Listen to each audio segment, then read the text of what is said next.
Okay, so good morning everyone. Welcome to the class today. So today we have again Petroula Karagianni, and the topic of this lecture is going to be the first part about how to give good presentations. We will follow up on the discussion we started on Wednesday. And the second part, it's very interesting also. Because we will start officially the first phase of the design thinking process, and we will talk to you about what this phase, the inspiration phase, is about, and what we expect you to do in this phase. So without further delay, Petroula, thanks again for being here. And I'm looking forward to the lecture. Καλημέρα σας. Good morning to everybody. Great to be back with you again. I hope you had a great week. I hope you went to the researchers' night as well as Friday. I don't know if you were there, but I heard that it was a big success. Yes, it was. Great. So for the rest, I guess there are pictures and videos and all that. So what we're gonna see today again is how to create and deliver powerful presentations.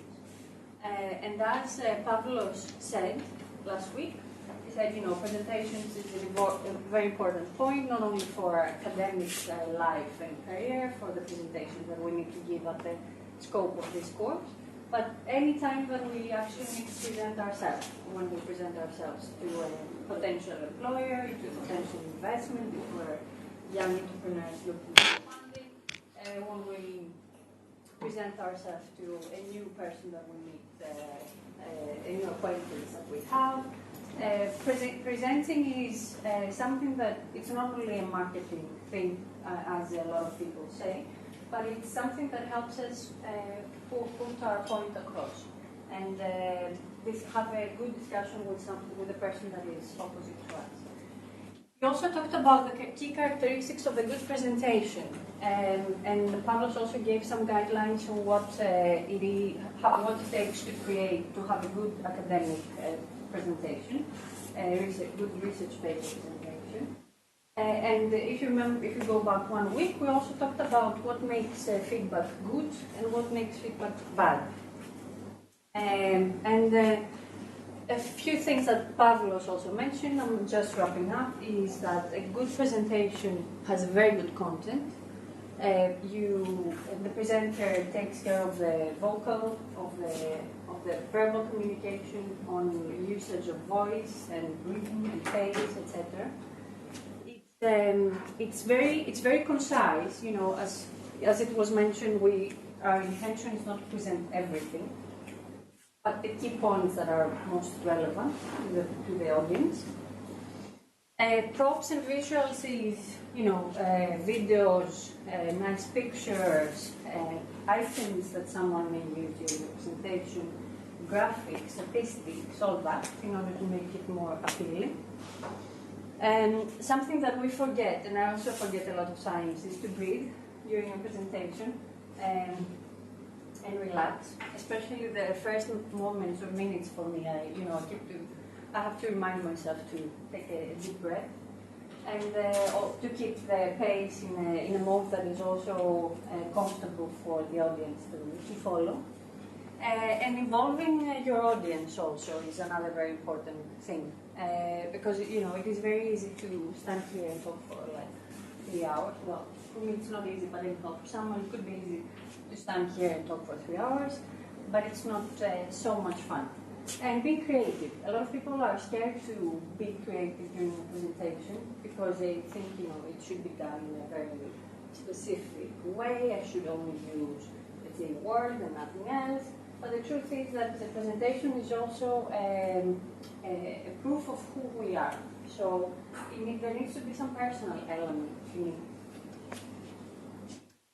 And I'm sure you also talked about a few bad things that happen during a presentation. You've all seen presentations with mistakes, orthographic spelling mistakes, or that the slides were here and there. You've seen the presentations that are packed. You can almost see no space, on it. That's also something that we suggest not to do. You also see people that use huge paragraphs and they read like that, the presentations, every single word. And you also see presentations that you need a lens, a magnifying glass in order to see what's written there, because it's very when you prepare your presentation in your PC, in your laptop, you may use a font size 10, 11, but that's not the proper one when you need to use it for a big classroom presentation. A lot of people also not use color. I mean, that's a matter of style. You can use color, you may not use color. That is up to you. Or no illustrations and only text. A lot of people look as if they've lost something on the ground or in the corners or on the ceiling, and they don't make eye contact with the audience. That's also something, that we suggest not to do. A lot of people also prepare like 100 slides. You must have seen that in presentations. And in like 5 minutes before the end, they're in slide number 10, and they say, oops, I'll run through that. I don't have time to go through it, but you will read it on your own, and then you will pick it up, you will understand it. There's a good time management requirement when someone makes a presentation in order to go through all the slides. So this is where practice also comes in.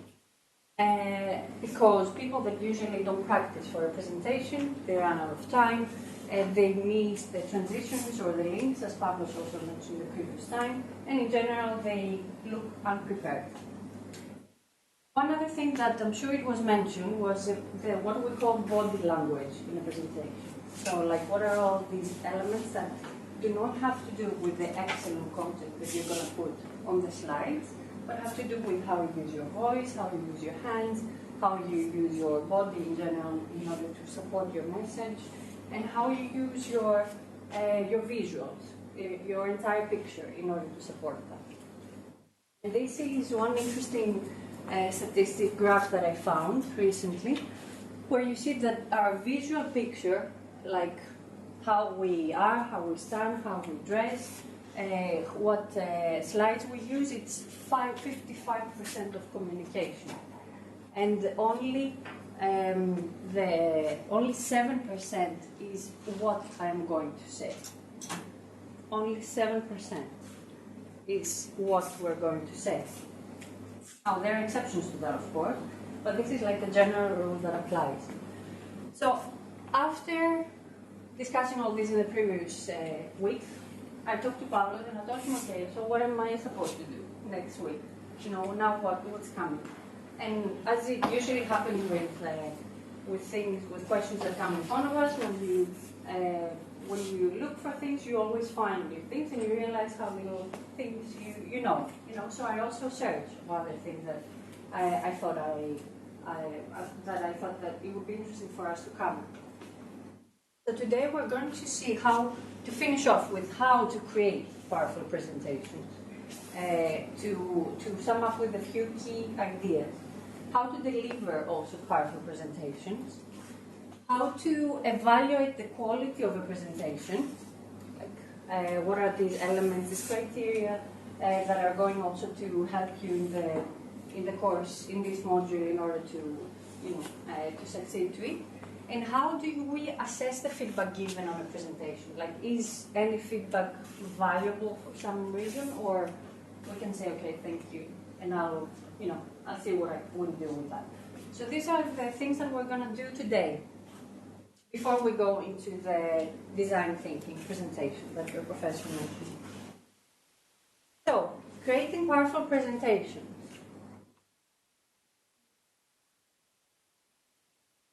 Right. A few key points just to remember. If you create a presentation for an audience of your co-students, your team, your colleagues in the classroom, your presentation will be very different compared to if you prepare it for a class which is full of professors, for example. If you prepare a presentation for Greeks, it's very different from the presentation that you're going to have, that you can do for an international group, or for a group of Germans, or a group of Indians, or a group of Colombians. So you need to know who is your audience, and who is not only the demographics, like what their age is, what their educational background is, but the most important thing is what do they already know about the topic. Because that is going to be your basis in order to know, okay, what are the things that I don't need to present? What are the things that everybody knows? And what can I focus on in my presentation in the limited time that I have? What is my goal? What do I want my audience to do as a result of my presentation? Do I want them to go to my website and read up more about me and the research that I do? Do I want them to complete an assignment after the presentation? Do I want them to just look more about the topic on the internet? What is my goal? What I want to achieve? And what will you gain from delivering that presentation? Is it only like fame and not fortune, obviously, but is it only fame and like the fact that you're going to present what has been on your mind so far, or do you have another goal, professional goal? And lastly, what is your audience's benefit? And this is a very crucial question, because sometimes we think that all information is beneficial for everybody that's in the room. That's not really how it goes. It's thinking about what is the benefit of my audience when I deliver a presentation. It helps me to actually think, okay, if I put this bullet point on my presentation, is my audience going to gain something out of that knowledge that they have? Do I actually help them to understand the topic further? Do I actually help them to deliver the assignment in the best way possible? Structure of a presentation. It's very simple. As in every story, you start with saying, okay, what am I going to tell you? You tell them, and then you tell them what you've told them, right? These are very, very simple things. You make an introduction, you set the context, this is where we are, this is the importance of the topic, and this is why we're presenting it. You tell them the key messages, the methodology that you used, where you are at now, and you finish with wrapping it up, giving a summary of what you've said, and giving them let's say, a raising, as I say there, or something that is interesting for them in the end. And what do we call raising in presentations? It's all these things. It's like the salt and pepper of a presentation that makes a presentation even more interesting. It's humor, it can be anecdotes, it can be personal stories, quotes, props, it can be questions, interaction with the audience, it can be videos, images, whatever items that you may want to use if you want to show something and if you want people to visualize it in a better way. It's all these things that make it, that accompany you during presentation. And these are things that actually help a lot to deliver the message in the most efficient way. A few tiny details that you probably observe in the presentations that you give or that you have attended so far. The first slide always sets the place, the time, the topic, the organization, and the presenter. So it's 3rd of October. This is the topic that we're going to discuss. This is me, this is my role, this is the organization that I work, and this is the place that all these things happen. And you see presentations where there's only a title. That is not right. Okay, you see presentations where you look for the name of the presenter at some point in the presentation, where, like this needs to be on the presentation. Also, date is extremely, extremely important. In the context that this is taking place. This is a presentation for the course in this assignment. and for the University of Crete specifically. For some organizations, you also need to use the logo of the organization that you're representing as a must. So these are things that are on the first slide. A lot of people put their email also on the first slide. It's also fine. I prefer to put it in the end, just because for me it goes much better with, if you have any further questions, do not be afraid to approach me. And further info, like a website, something that you want people to direct them to in order to read further about the research or about what you're presenting. Time manage your presentation per slide. That is a mistake that a lot of us usually do. We say, okay, I have my presentation. They've told me that I can speak for 20 minutes, which is usually a fair time, and I've prepared 20 slides. Because I think that I will speak 1 minute per slide, which is usually not the case. If you start, unless you speak very, very fast, then you you can speak like that all the time for 20 minutes, and that's fine. But there needs to be a little bit of a pause as well, and a smoother pace in your presentation. So time manage your presentation per slide. Unless it has like one phrase and one word, then maybe you can speak for 1 minute for a slide. But usually we speak for much more time on a slide. So time manage it like that. Practice it and time it. Do not confuse with multiple layers, transitions, graphs, fonts, hard to read colors, etc. Like yellow and red is also something that is usually not very nice. My presentation today is an exception. I've used like backgrounds of maybe 10, 15. This is not to do at home, as they say, kids don't try this at home. But I've used it because I was just bored with black and white, and I couldn't decide which one I liked more. But I really don't do it. Okay, it's a bad example of using a lot of different backgrounds. Usually it should be consistent, and you should use one. Comic Sans is dead. Now this is one of my personal things that I hate seeing in presentations. It's not a general rule applied to everything. I just put in presentations just in order to get that message across to more people. Do not use Comic Sans. It doesn't make your presentation playful or funny or less formal. It makes it old and not modern and informal and unprofessional.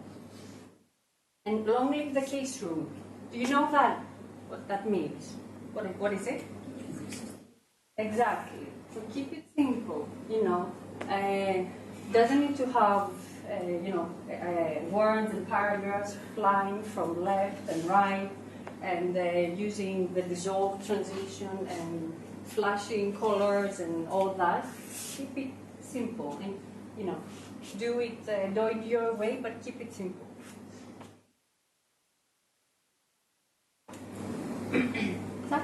Okay. So we've done the presentation. We put a good structure. Any questions so far? First of all. No? Okay. We talked about setting the introduction, telling them what we're going to telling them, and finishing off what we told them. This is the basic structure, the basic content of a PowerPoint. So how to deliver a powerful presentation? As we said before, the most important thing is about the visuals that you use, how you stand, how you talk, the usage of your voice, and a very, very good presentation can go to the dustbin if you do not practice and if you don't pay attention to all the other elements. Because time for everybody is precious, and nobody wants to sit for 10, 15, half an hour, 30 minutes, looking to someone and being bored of the presentation. So you as a presenter, you need to do a bit of homework. First of all, is being present. A lot of people, when you go into the presentation, we all have things that we can't worry about, and we can be also happy about. But when we bring that into the room when we're presenting, it takes away of our focus and of our presence at that time, at that presentation time that we have. So be present. You know, if something good or if something bad has happened to you that day, leave that for that half an hour out of the room. And if there is someone in the room that takes your focus or something like that, pretend that they're not there, or happen to be there. No, but like pretend that they're not there. Okay. Reach out, build a relationship. This is also something crucial that a lot of times we forget to do in presentations. Teachers of like 20 and 30 years ago, they used to, or maybe some teachers even now, they used to, sit here on the desk for like the entire hour or 2 hours and talk and, read from the laptop or from their slides, and that's it, and create no interaction, no relationship with the audience. How do you do that? How was your weekend? Like, how was your week? It was tough to get here this morning, huh? There was traffic, or I was so sleepy, or something like that. Build a relationship with the audience. Depends on where you are to say that, of course, yes. Express yourself. Now, one exercise that we usually do on that, and I did it recently, in order to express in a much better way, is that I started reading fairy tales, children's fairy tales. I don't know if you have friends that work with kids, or you may have friends that have kids, or you have nieces or something like that. If you go and read to them a fairy tale, you're not going to be like, okay, once upon a time there was a wolf and whatever. You're going to be like, once upon a time there was a wolf, a bad wolf, and you're going to use your hands, you're going to use your voice, you're going to use your entire body, and otherwise the child is going to live in the 5 seconds, right? Am I right on that? So why, as adults, we lose our concentration, I think, if not in the same level as easy as a child, but perhaps, it may take us like 5 to 10 seconds more. So, I'm not telling you to become an actor and like enter the room and pretend that you're telling a fairy tale to 5-year-olds, but, express yourself. And the worst thing that can happen is that someone may not like it. So what? Well, you may get a bad grade. But anyhow, that's you will express yourself and you learn from the feedback that you will get. I think we all have like an internal metro, like not a measure, but like some standards that tell us, what may be a little bit too much and what may be okay in a presentation. But looking at others and taking examples of other presenters that you like them and trying to make it is a very good way. There's a TED talk that says fake it until you make it as the basis of good presentation skills. So it says, fake it until it becomes a second habit to you, and you actually own it. And be authentic. Like, this presentation would not be the same if it was delivered by Tamine, by Stavroula. Stavroula would put her personal character in it, and it's good that you see differences between the two people that deliver presentations, because each one of us is different. We're all going to do it in a very different way, and that is normal, and that is advisable to do. Because this is also the way that a presentation becomes memorable. Well, yes, your vocals. Vocal communication. If you're going to put your volume up, or if you're going to lower it down, if you're going to raise your voice, your volume, or if you're going to go and say something in a secretive way because it's very, very important.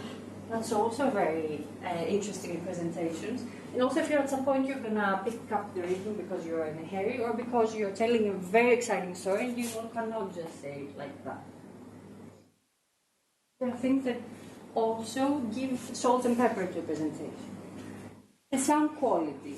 The location where you're doing the presentation is also very important. For me, I always go back a little bit, go to the room like 10, 15 minutes, if I can, half an hour before, because I want to see how the sound quality in the room is.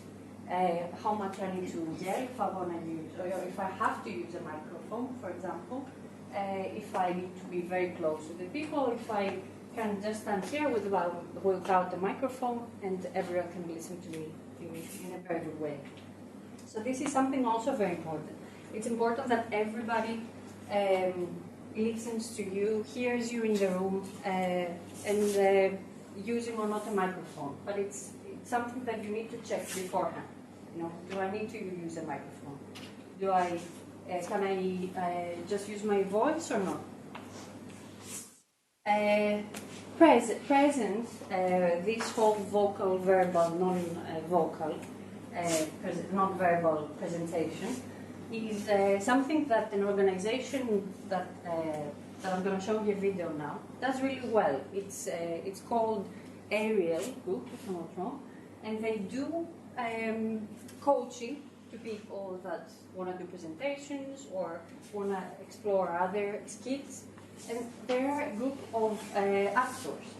Now you're going to tell me what can an actor teach a business person or a computer scientist or a student or anything like that. However, if you think of actors, you know, probably they're the best people to do that because they use everything that they have. They use their body, they use their voice, they use their eyes, everything, and they, you know, take us on a journey if they're good actors. So we're going to see a few things about what constitutes a good presentation, what are a few things that help us deliver a good presentation, and not content-wise, but, you know, body language-wise, vocally-wise, non-verbally-wise. All right. And if you have any questions, we can discuss them after.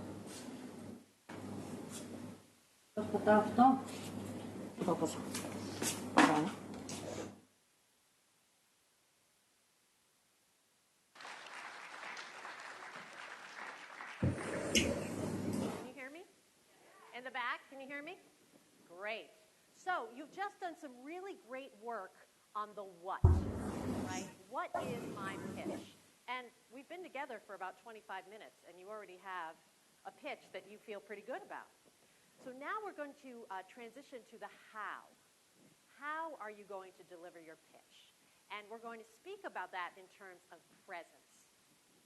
How do you deliver your pitch so that you come across as confident, competent, memorable to the recruiter or to the potential employer? That's presence. These are the behaviors of presence. And we've basically broken this down into high and low presence. On the left, you see, there are the signals themselves, right? What are the actual behaviors we're talking about? And then the high version and the low version.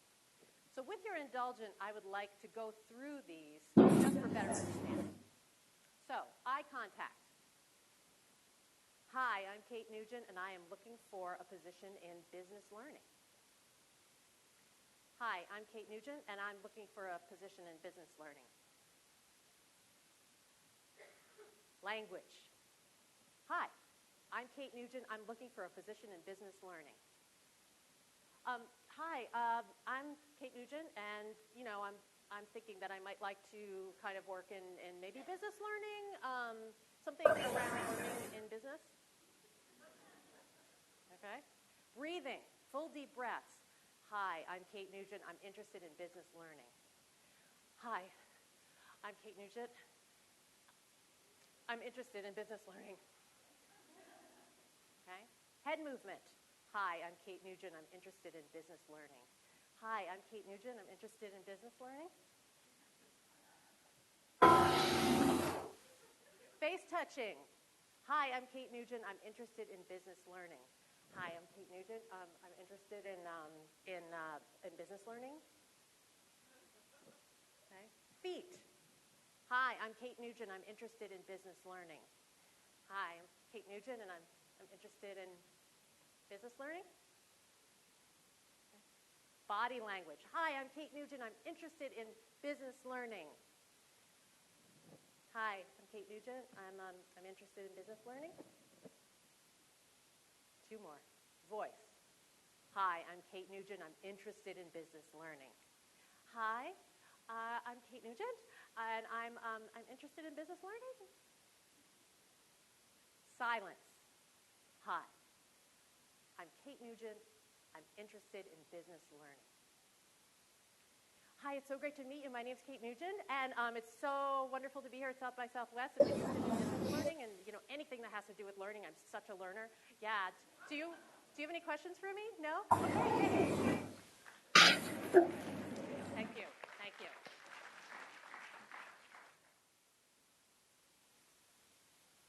What did you think of it? No, we're not going to watch it again. It's not that nice. Okay. What did you think of it? Have you seen people that actually do that? I mean, have you done that? I've done that a lot of times. Yeah, and it's it's normal. We learn from that. Anything funny or anything that was surprising for you from what she said, or anything that you'd like to add to? What was the funniest that you saw? Yes. The silence part. The silence.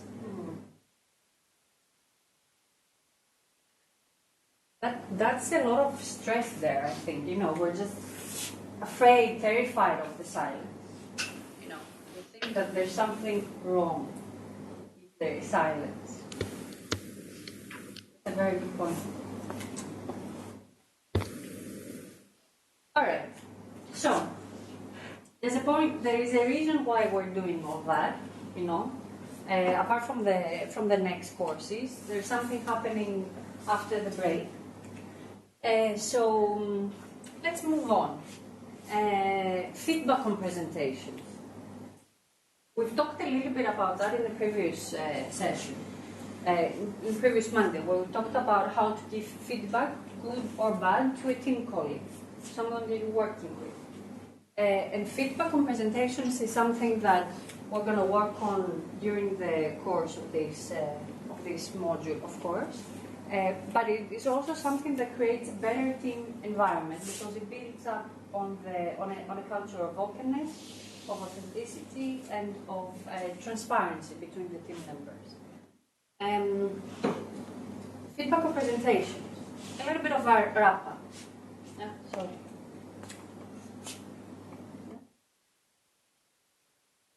The browser. That's why, no? Hard stop.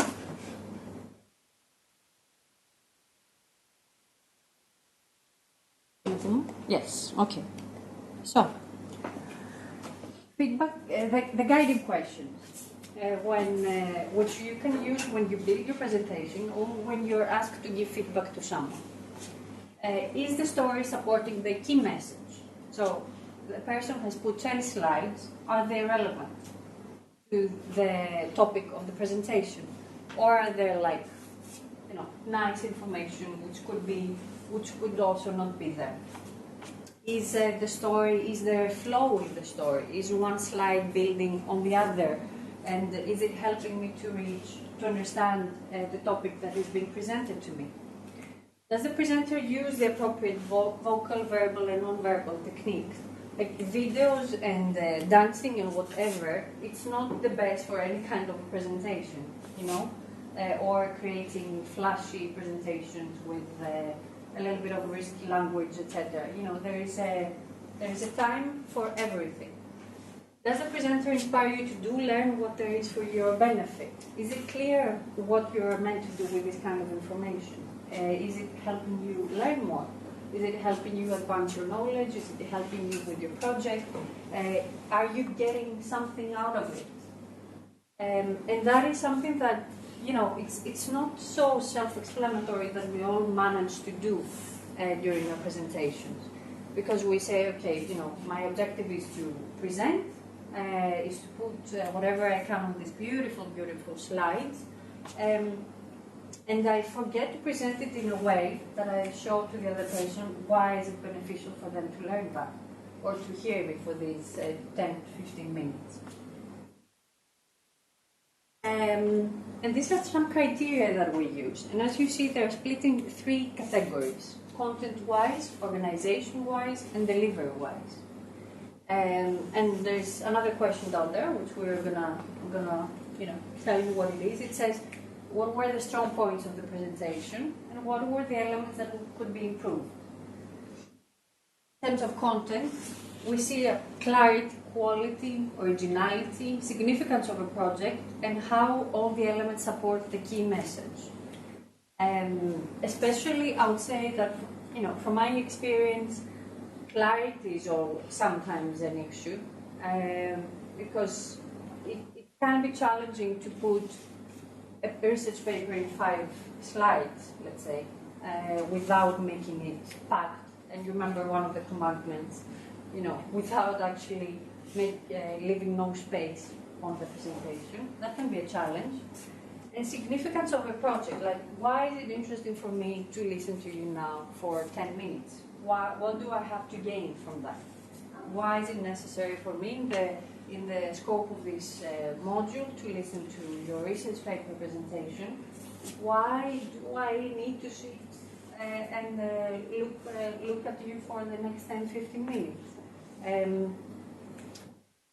Delivery. Is the person that is delivering confident about what he's presenting, or is saying, well, you know, that's something that I found on the internet, and I thought it would be interesting to present here, but, you know, I'm not so sure about that. So, like, don't take me for granted for what I put on my slides. No, if you put something on your slides, then it means that you're standing behind it. Or you say, okay, this is what I read, this is what people say. But still you say it with a confidence. Are you engaging with the audience in your delivery as well? That's another very interesting thing, and it's a challenge sometimes to manage it. It takes a lot of experience and a lot of comfort with the group that you're working with. Organization of the presentation. Do we use video? Do we use pictures? Do we use audio? Do we use graphs, stats? Do we make a smooth transition between the topics? And this point about having a logical flow in the presentation is very, very important, especially if you present complex ideas and topics. Because it is not about you delivering the presentation, it's about the other person getting it in the end of the day. Do you support your information with clear points and data, or or do you jump from one point to the other, making a few assumptions, and without bringing together with you your audience? And do you have a clear summary, an informative summary? You close your presentation saying, okay, this is what we did, these are the conclusions that I've reached so far, and these are sort of my next steps. Or do you just say, okay, thank you, bye. The presentation is there. If you have any questions, you know. What are the strong points of a presentation, and what are the elements that can be improved in order to make it better? Practice always makes each one of us better, and experience makes each one of us better. But there are a few things that a lot of people do, and they're really strong at it, because either by talent or because they practice on it for many presentations. And it's important to also tell them, you know, this is something that you do very, very well. But if you want your presentation to become even more powerful, then you could do that. And this is, you know, setting the discussion in a very different point and in a very different basis than just saying, your presentation was horrible, let's say. Or I just loved your presentation. That's also good feedback, but it helps the other person to know exactly what they're doing well. Any questions so far? Yes. Could you tell us your name as well? Alex. Alex. I think so. Clarity it depends actually in the audience Yeah. that you have, because if your audience is a professor on this topic, you can actually make a slide, 5 slides about your paper. But if you try to explain something difficult to the people who just ended the high school, yeah, it's difficult. So it depends on the audience. Very true. And you need to choose what message you want to get across to the specific audience at the specific time. So, as you said, if you're talking to a group of experts, then you can give a lot of information, and you will say, okay, from them, I especially want them to remember this about my presentation. And if I talk to people that are 12 years old, I'm going to start with the basics, really, really basics. I may want to talk to them about everything that I do in my research, but that's probably not possible. They say communication is taking the right message to the right people at the right time with the right mode. So this is also what presentation is, exactly. Thank you, Alex. Any other points or questions? All right. Last, I don't know what time it is also. We have 2-3 more minutes. We do. We do, okay. So how do you take in the feedback now? Right? Okay, we saw before how it is to give some good feedback, how it is to give some bad feedback. How do you assess whether feedback, and when I say before I mean previous Monday, how do you assess whether feedback is actually good? Because good feedback is not just saying you're a bad presenter, or your presentation was not good, or you're a good presenter, but it's actually being very specific on what we mean by good, bad, engaging, or not. So, this is a mantra that we did, I learned when I was 23.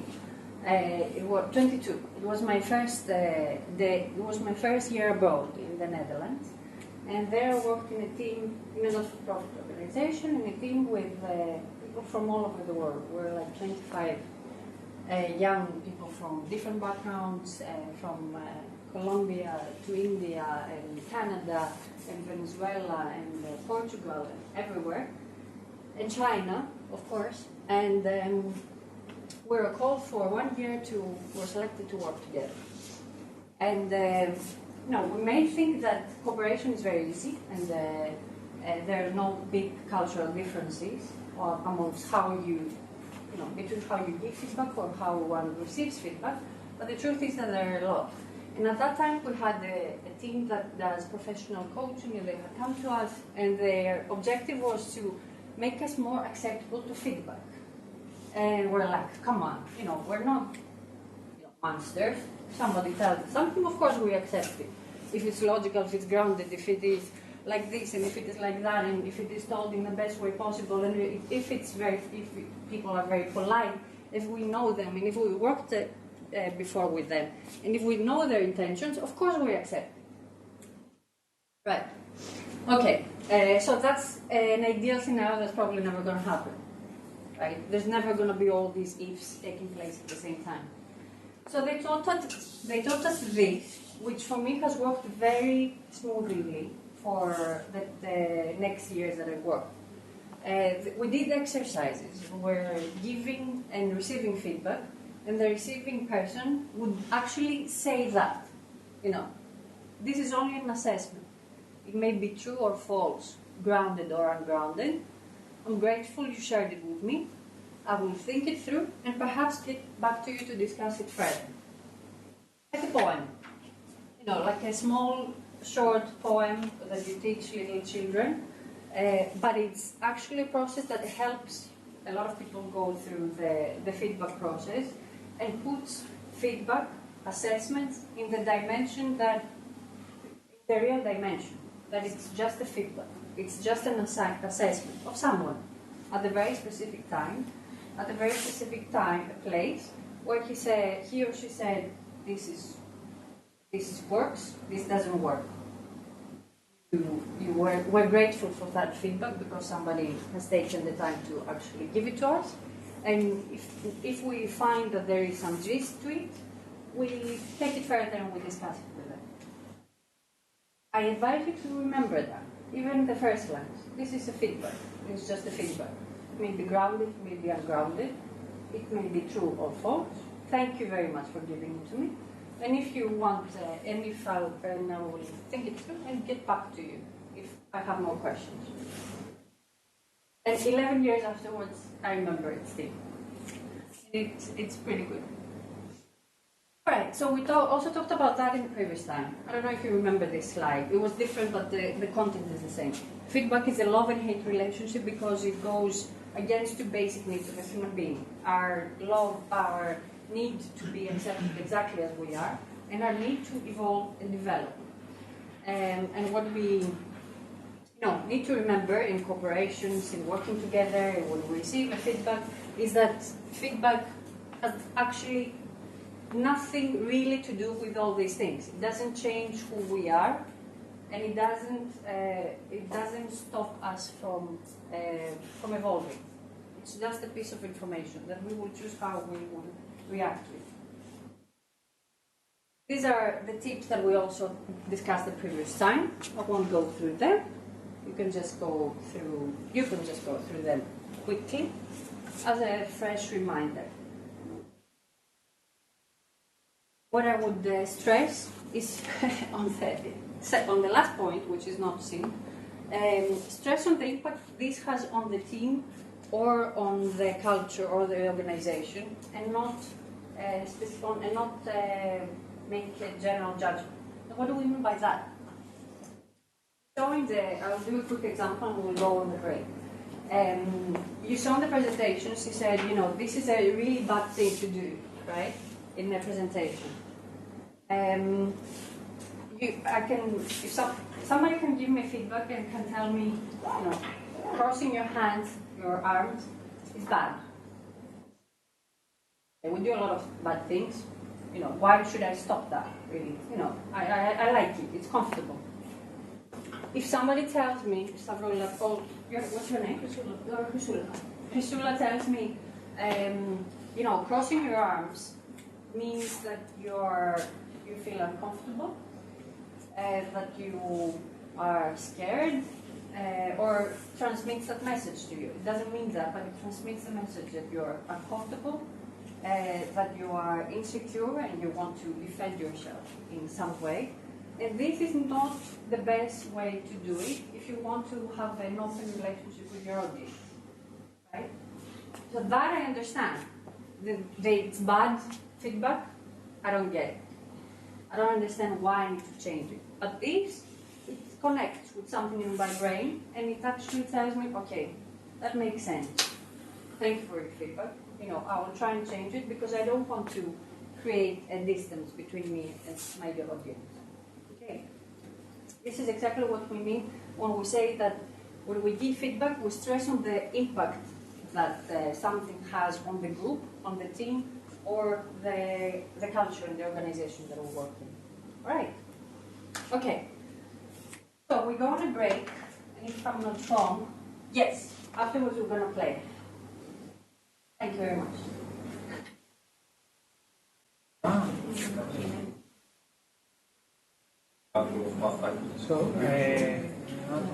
So welcome back, everybody.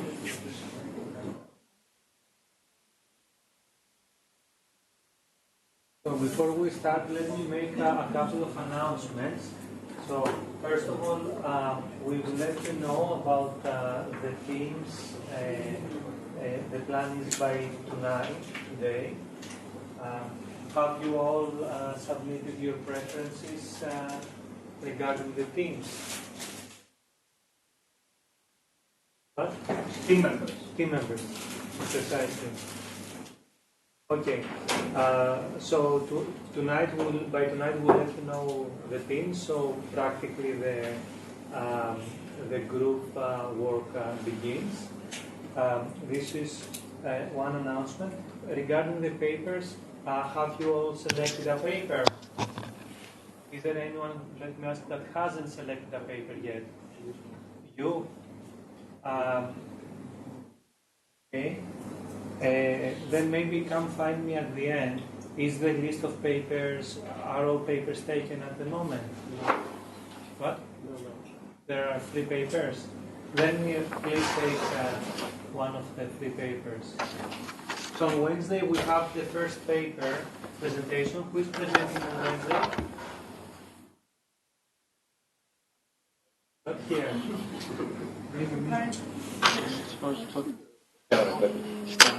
Solomos. Okay.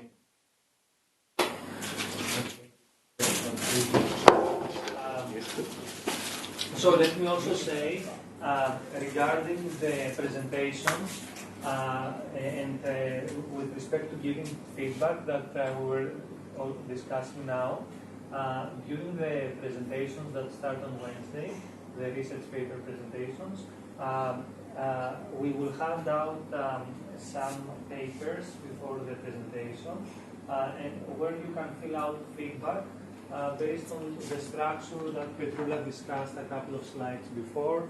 Maybe we go there. Okay, based on these sections, based on this structure, I'll send you today the precise feedback form that we will use to provide feedback to the presenter. Okay, I remind you that the feedback that we provide to the presenter, it is not used for grading the presentation of the presenter, but you are basically graded on the feedback you provide to the presenter. So, but I think this structure is also very useful for the presenter when he prepares his presentation.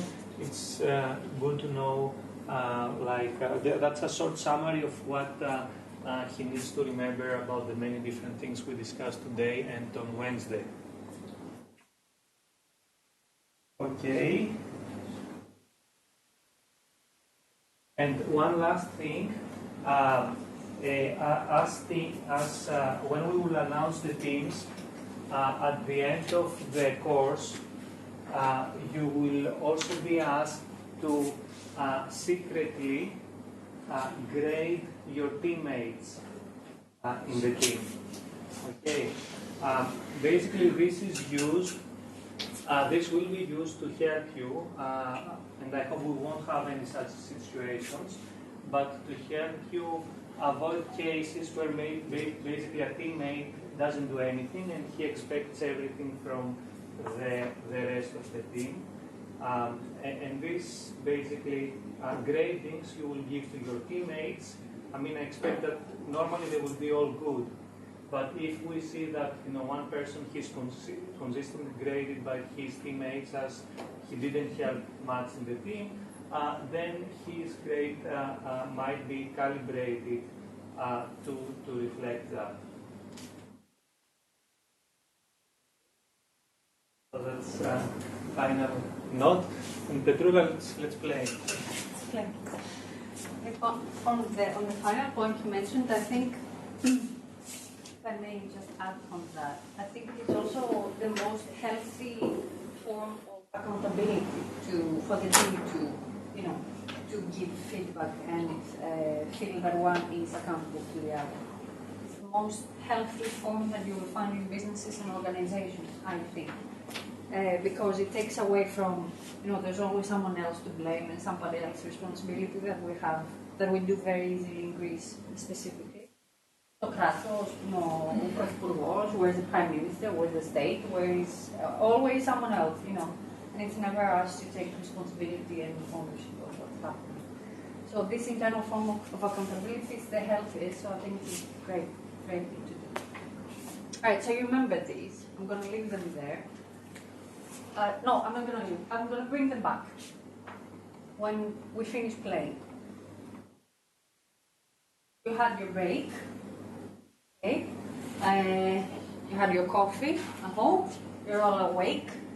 It's very easy. You don't need to stand up, move, or sing. I had something about karaoke. If you're afraid of a karaoke, no, you're not going to do a karaoke. You're not going to move too much. You're just going to give me feedback.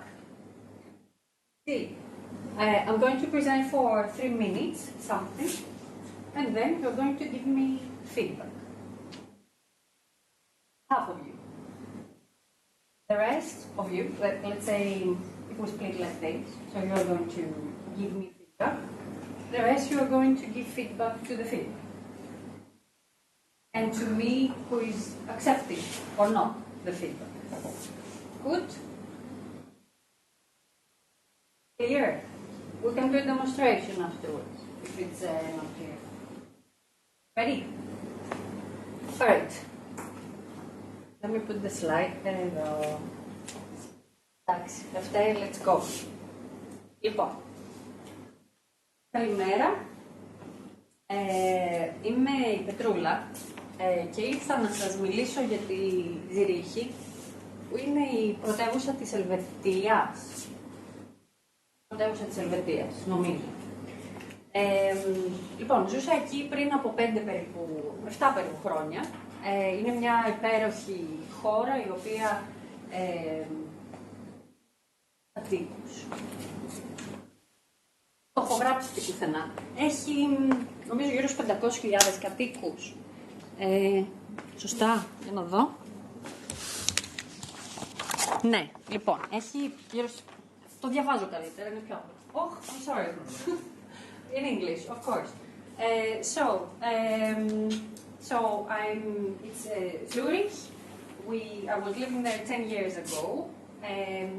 I think it's the capital of Switzerland, but I'm not really sure.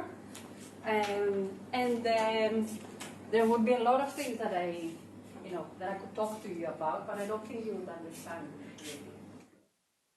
I'm gonna say that it's an amazing city, an amazing town. You should all go and visit. Save though a little bit more before you go. Otherwise, you're gonna sleep on the benches and eat kuluri and croissants, as they're called. So yeah, let's see. My time up.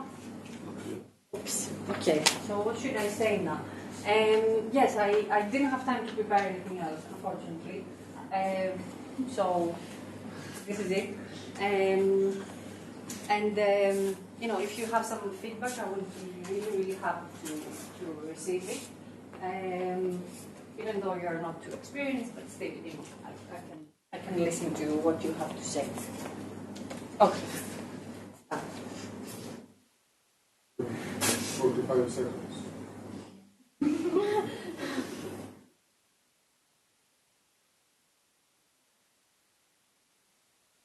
I'm a little bit stressed, I'm sorry.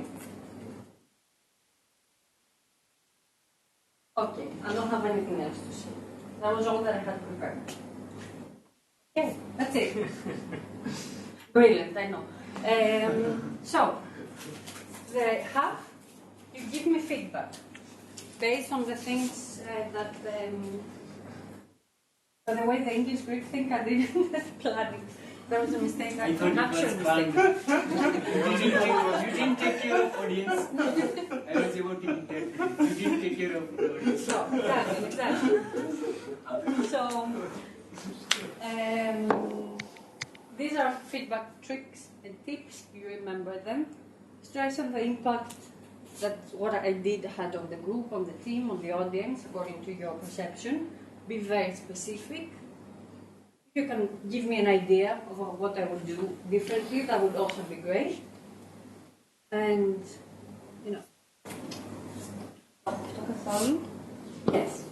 And these are the things that I would, let's discuss this. Let's focus on these things. So you give me feedback, and you will give feedback afterwards to the feedback that was given, and to me on how I reacted on the feedback. So I'm going to go a little bit back to the roles that I play. Apologies in advance. Okay, who would like to start? Yes, could you tell us your name as well? Yes, hi, I'm Natasha. I would like to tell you that it would be nice if you didn't move around that much, because it was hard for me to follow what you were saying and to focus really on the content of what you talked about. Well, furthermore, it would be nice if you were more certain of what you were saying, because now I'm uncertain if it was true or not. And I would like to know for sure that what you're saying is true and correct. Thank you. Thank you for your feedback. I'll see what I will do with it. Okay, thank you.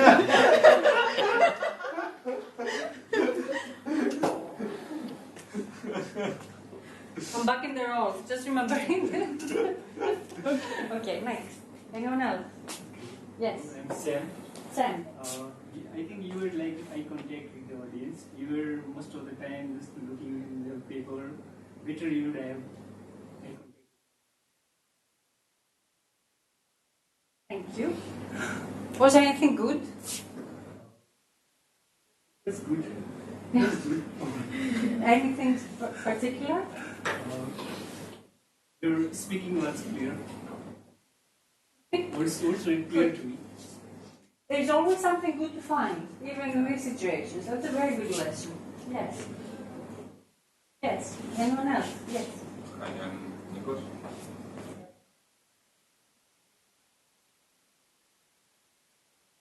More organized what you had to say.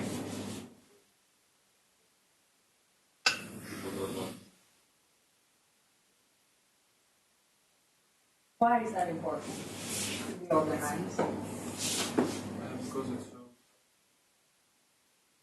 clear about what you want to present.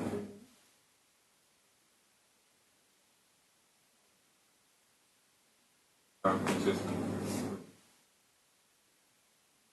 Also see that is like, you said about caring, that like it's a lack of respect for the audience as well.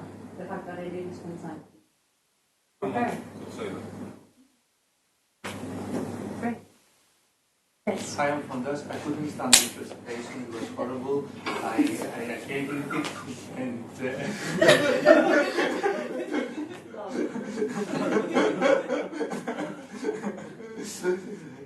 you were not prepared. You did nothing right. Sorry. Thank you. They say, you need to say thank you. Anyone else? Oh. But I could take as much. I think that's fine. So, would you also like to give any feedback before you give feedback on the feedback? Yes. Well, the only actual your goal was to convince us to visit Zurich. Well, I think the only actual information was that only rich people can afford this, so it takes us further from your goal, and I don't know, you need more arguments. I'm certain now that I will never visit you. That's true. Very wrong message for the audience, right? Mm-hmm. Any suggestions of how I could do it better? What could I present to actually convince you? I don't know, what do you like in music? I mean, you like the places, the food, the people. I don't know why you live there. Mm-hmm. And you need to present those things that attract you about Zurich. And something that might attract me or anyone else in the audience. But mainly the good stuff, I mean. True. Not something that will make it more difficult for us to go there. I don't mind if it's 500,000 people or if it's a capital city or anything. I mind that I'll visit there, will I have fun, what will I see? Very good point. Very good point. It's And also, I think it's a bit underestimating for people that actually eat buns or croissants to say it like this. I mean, okay, it's an expensive city, but you have to be more polite because the audience might be, not might be, will possibly be poor people. I mean, the poor people are the vast majority of our society, so you need to be more careful on how you express that. Yes, that's a very, very good point. Knowing your audience and think of what would be attractive to them, right? Great. Anything else? Feedback or feedback on the feedback now? Feedback, quick. Okay, and then we move to your action. Actually, we have we don't have a time to make a questions. First one. The second one is it was any summary at the end. Good point. Yes. In my opinion, in my opinion, I think that you were not smart enough to understand some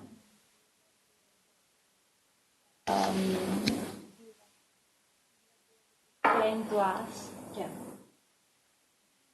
I said, anything good? Did you say anything good? Or you just moving around? I like the picture that you had selected for the first slide. Yeah. It was Good visual. nice visual. Indeed. All right. And something Your dress, Eh? I like it. there? Your The nice dress. Good, also important.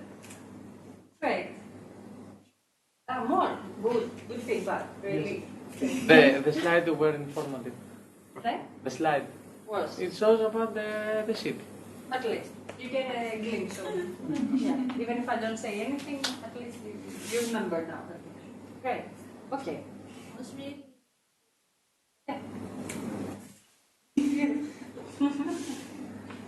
So let's go and talk about feedback on the feedback. And one good thing that you realize your weakness, you told that you are not well prepared, and I think that's also a good thing. At least that you are not At least. well prepared. Yeah. However, I finished, like, you saw the moments of awkwardness, the seconds that I had nothing to say, even though it was only for 3 minutes, right? So that's also not very good time management. And if that happens, is to be able to fill in the gap in some way, like make a question, or as you said, make it a little bit more interactive to have people filling in that time. So feedback on the feedback now. Yes. I think that Mr. Shpoda's opinion was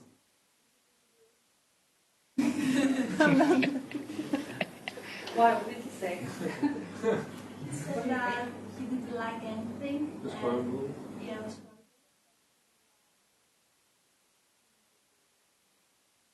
We're not prepared. Why is this rude? Tell me that I'm not prepared. Isn't it true? saying in nice, How could he and have said be it? polite about it. I would say that one good thing and not bad thing, like it was nice, but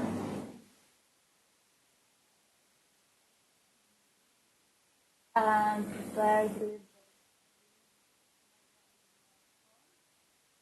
It was not constructive, I think, in my feedback. Yeah. it has more bad feelings to say. But I think that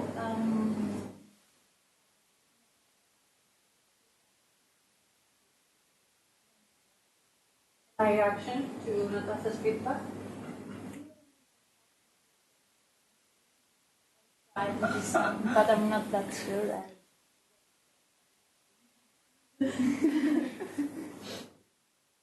May not say it, but sometimes you may show it. Someone talks to you and gives you feedback. Sure. You know, who's next? You know, who's going to give me good feedback so that I can pay attention. Anything else? Feedback on feedback? Part of the classroom? Or anything else that you'd like to share? You found the feedback was good? Yeah? Anything to do differently or suggest improvement in something?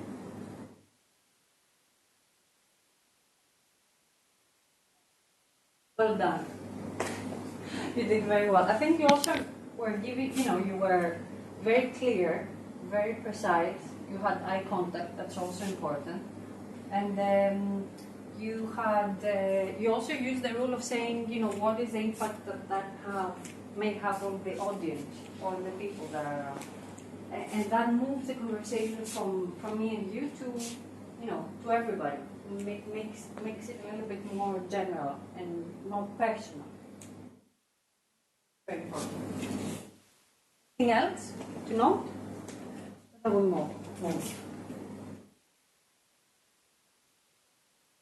Sorry. So, playtime is over, officially. Thank you for taking part. I've actually been to Switzerland. I have actually been to Switzerland. This is a very nice picture of it. And it's very close to reality. So, if you like a city which is diverse for everybody, for startups, for Ferraris, for going to underground parties, anything, this is a place to go. But really safe. This is real, this is true before you go. It's quite expensive. So we talked about these things: creating, delivering, evaluating, and assessing the feedback of a presentation. And this material, as well as a lot of other things, are on your courses website. So if you want to go back and revisit it, or if you have any questions, we can help you. And also you can send me an email and I will be very happy to help you. Preparing for your presentations, I would advise you to prepare with someone, or at least in front of a mirror, practice for it, and have someone give you feedback in the way that in the way that we discussed. So, design thinking. You've talked about that in the first course quite a bit. I'm quickly going to say that it is a mode. It is a process which was developed by Stanford University a few years ago, and it is now used broadly in businesses, in academia, in schools, in not-for-profit organizations, for startups and entrepreneurs. It is a process which you will meet either as design thinking or as human-centered design as well. You hear both things mentioned in the materials that we give you or read it online. It's the same thing. There is a lot of materials that you find online and a lot of applications. For example, Post-its was created through this process. SAP uses the process as the main innovation process within the company to look for new products, to analyze new opportunities and new needs across the business. You will also find organizations that train on other organizations on how to do design thinking, on how to implement it. I recently went to a big bank in Athens, and they had one room devoted for their employees, their innovation room as they call it, where once a month a trainer comes in and goes through them through a process of design thinking, where they come up with new products, new services for their clients. So it is a process which is not new, it is not like 2015, it's been around for a few years now, and it has a lot of potential for development. What we loved about it, and what I love about it, is actually that it helps you think innovatively, out of the box. It takes advantage of the good practices that are already out there, and it helps you come up with new solutions on problems that can be social, can be scientific, can be much simpler than that. And it helps you go through a very self-explanatory and easy process, but creating something new through that, and without having, to be the expert and know it all from the beginning. So design thinking. Let's go have a look at that, to freshen up a little bit, or to fresh our memories what design thinking is. And we're going to talk about the first stage of design thinking.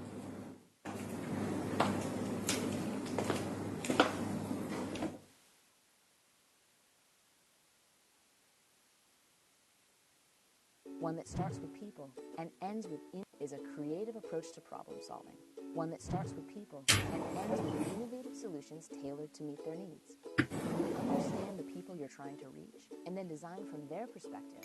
Not only will you arrive at unexpected answers, but you'll come up with ideas that they'll embrace. Human-centered design is both how you think and what you do with it. It's a process that consists of 3 phases: inspiration, ideation, and implementation. The inspiration phase is about learning on the fly, opening yourself up to creative possibilities, and trusting that as long as you remain grounded in the desires of the people you're designing for, your ideas will evolve into the right solution. In the ideation phase, you come up with lots of ideas. Some too crazy to work, some too crazy not to try, and you'll refine them, tossing out the bad and improving the good. Building things helps you learn, grow, and test your ideas. Building a simple prototype gets your idea tangible and gives you something to put right back into the hands of the folks you're designing for. Without their input, you don't know if the solution is on target or how to evolve your idea. Integrating feedback until you've got everything just right. During the implementation phase, you'll build partnerships, shore up your business model, and get your idea out into the world, which was always the goal in the first place. Anyone can practice human-centered design, and everyone benefits, because it gets us all adopted and embraced.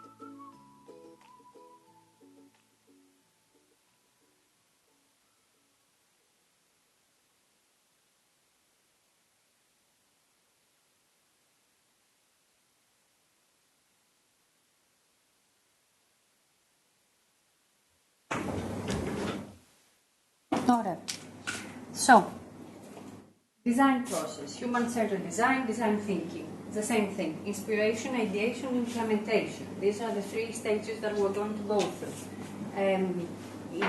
The objective is to, after you have your design challenge, as it's called, your question that you're trying to solve, after you have identified it, through these stages, to understand it more and innovate around it. See potential solutions for the challenge that you have in front of you. This is it. It's very simple. 3 stages. You start with the inspiration phase, where we're going to see what it means. You go through the ideation, from idea, where you try to bring up a lot of ideas, relevant ideas, constructive ideas, in order to support the challenge that you're trying to solve. And in the end, implementation. What are the next steps that I need to do in order to see this in practice? It has a lot of entrepreneurship element in it. You will see this being implemented by people that want to launch a new product, a new application, a new service. They use it quite a lot because each of the stages has a competitive advantage also compared to other methodologies, such as problem solving, or such as just gathering around and doing a brainstorming session. And what that is, we're going to see that in the process. You don't need to become experts in design thinking. Last time I checked, you're also not evaluated on how well you know what design thinking is. That's not the point. The point is this process to help you learn during this semester and help you deliver on your assignments in the best way possible. This is the objective. This process is just helping you go through that. It facilitates our learning. So this is a design challenge that we discussed in lecture 2. How might we have more transparency on where our data is going in the internet? Remember it. It's very easy to remember. It's a very good design challenge because exactly it's easy to remember, and it is not at this point. At this point, it gives some flexibility to the directions that it can go. That we can go. This is the start of every design thinking process, a design challenge.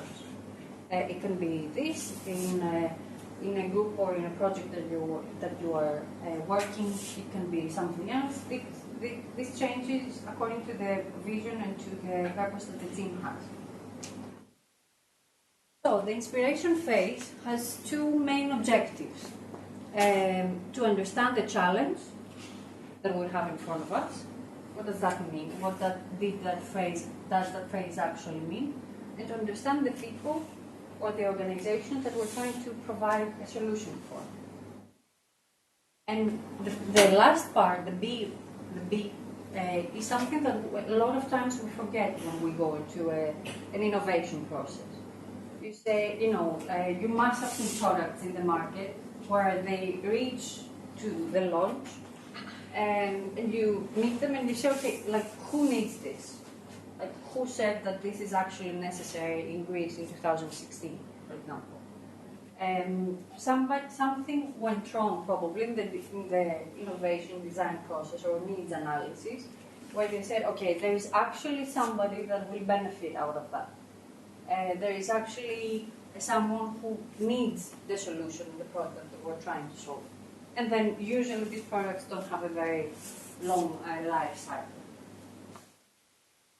So what do we need to achieve during inspiration phase? A, understand the challenge.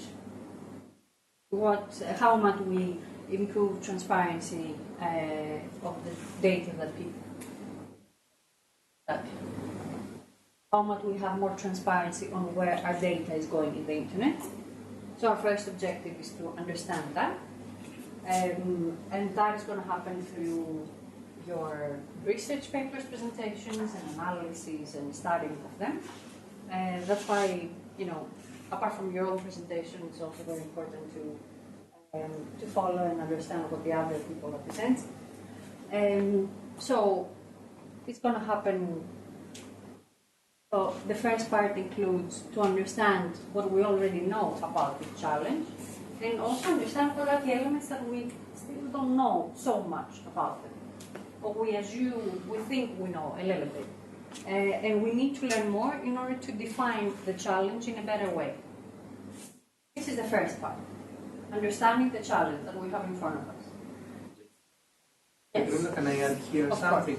I understand that this part is also an opportunity to question our beliefs and our some assumptions that we have in our mind about, for example, what is transparency or what we think about how much people care about this or not.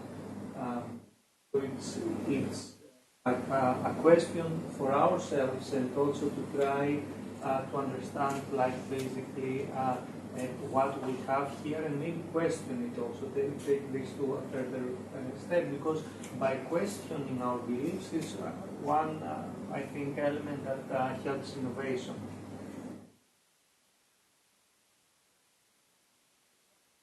And the second part of the inspiration phase is to learn from what is already out there.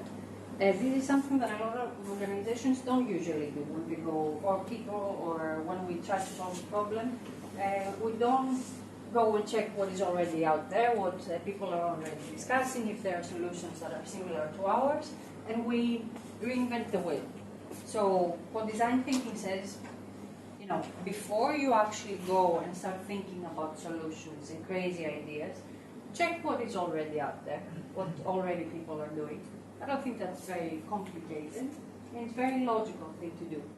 That's going to happen through primary and secondary research. So next steps. You have the research papers presentations, and if you want to add anything, go ahead. You have the research papers presentations during October. We are going to, as you know from the description of the course, there is mentoring also that is taking place in a team level, which myself and Lefteris Manasakis were going to do. And that is going to happen on a team level. So we're going to have slots for each team where we're going to making sure that you are on the right track. We're not there to give you the answers. This is not the job of the mentor. The job of the mentor is to guide you through the process, challenge you, make sure that you are not off track, that you are delivering on your time in the quality that you need in order to get a good grade, etc. But we're not going to be there to give you answers. I'm obviously not going to be the expert in the transparency. I'm going to be your mentor in the process, in design thinking. And Lefteris is your expert on the topic of the design challenge. Okay? And the first deliverable assignment of the inspiration phase is somewhere in the first week of November. When exactly, you see it on the calendar of the course, but we're going to re-communicate that to you. And also the details about what that exactly is going to do, we're going to see in the next course. Questions?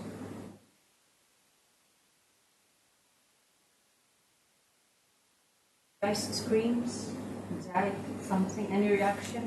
No, all good, great.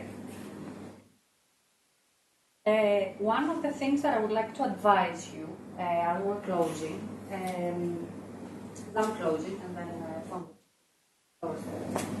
the course today, is that one of the traps that usually people fall into when they go into inspiration phase, they start coming up with solutions straight away. It's also human nature that you don't want to see the objective, the modio, the obstacle for too long. You want to find ways in order to go through that. For this month and until your deliverable comes, don't do that. No, there is place and time in your course in order to come up with ideas and think of innovative solutions. So if somebody in the team says, okay, this is great, but let's go to the next phase, which is more exciting and fun, tell them, no, thank you. That's going to happen later. The time that you're going to spend now in actually understanding the challenge and understanding what is already out there, it's very important for you to be able to come up afterwards with an innovative idea and an innovative solution. So huge alert. Don't rush. Don't rush to go to the next stage of ideation. Enjoy the moment. Very much. Thank you. Okay, I don't have much more to add. Regarding the inspiration phase, just a reminder, we have online some resources where I advise you to take a look at. Specifically, you will find a guide that summarizes what design thinking is about. And in the process, we will add there more guides about the inspiration phase and then the next phases of the process. I think it's a great opportunity to learn something very new and to see how you can apply this also to other topics you work on. We had a great experience when we first started applying this process. So many other opportunities where we could apply this process and use it to collectively as a group attack problems that concern all of us. So try to take this opportunity and enjoy it and have fun.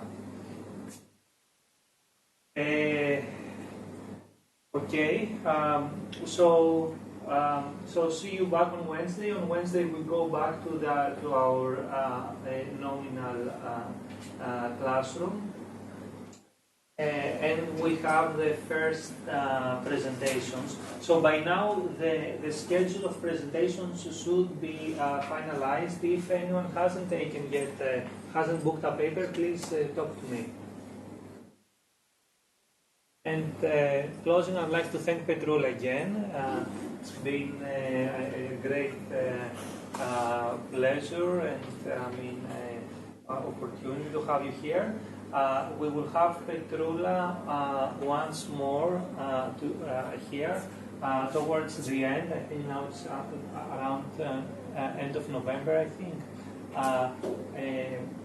where Petroula will talk to us about some tools that people that want to take ideas a step further towards entrepreneurship can use to take ideas along this path. So we will have one such lecture about business canvas and such tools. Okay, thanks a lot.